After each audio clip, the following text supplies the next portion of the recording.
নমস্কার। প্রথমে সবাইকে জানাই স্বাধীনতা দিবসের আন্তরিক প্রীতি এবং শুভেচ্ছা।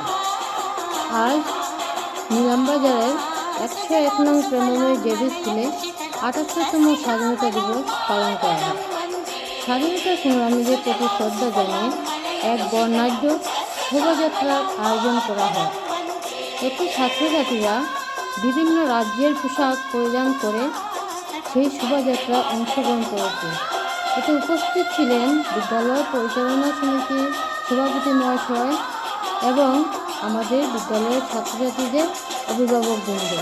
আমি সবাইকে আন্তরিক প্রীতি এবং শুভেচ্ছা জানাই এবং অসংখ্য ধন্যবাদ জানাই আমাদের ছাত্রছাত্রীদেরকে। এত গরমের মধ্যে ওরা এই ধরনের পোশাক পরিধান করে আমাদের আজকের অনুষ্ঠান সুন্দরভাবে সম্পন্ন করেছে। ধন্যবাদ।